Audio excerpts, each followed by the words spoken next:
So this is the guy who coined virtual environments, and who would have thought he'd have such a dandy dress style? I was glad to hear that he doesn't believe in the myth of digital natives. I think the idea of being a digital native is kind of silly as well. In the two videos of him, and in particular the latter, I found his focus on teaching to be appropriate.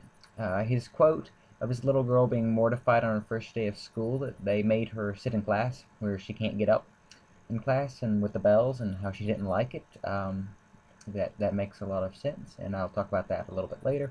So we had five essential literacies: attention, participation, collaboration, network savvy, and critical consumption.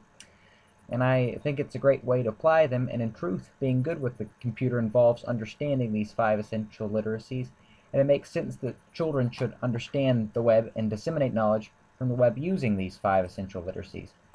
And I was blown away that in 1987 he was writing about virtual communities. That was at least a year before I was born. And it is refreshing how optimistic he is about it all. And I hope that the classroom will change from the 18th and 19th century style to prepare for factory life to something that will really enhance learning these five essential literacies he's been talking about, because it may contribute to making us have better societies, perhaps. The examples he gave about the online social forces was impressive. The tens of thousands of children doing a walkout in Chile, or the Twitter groups swaying elections, or the ever-popular flash mobs. Though I do wish filtering had its own little section under his uh, essential literacies. I guess it sort of goes under attention and maybe critical consumption, but with this talking of how high media production is, and well, you get the point. On an end note, I wonder what this guy thinks of the movie Avatar. When he was talking about after the tsunami, how the emergent collective response was global, I thought of Avatar.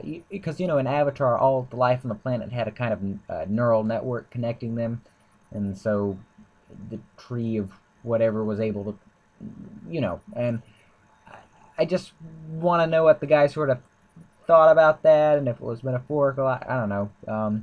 Anyways, he also talked about social capital, and I just kept thinking there's so much social capital on the web and TV. Does he think it would be good if it all got centralized, or if it's even possible, or how can you, well, like the concentration, can new social capital be with, like how concentrated can it be as a social capital with how much volume they'll be out there? I think I'm getting close to running out of time, so I'll see you in class. Yeah.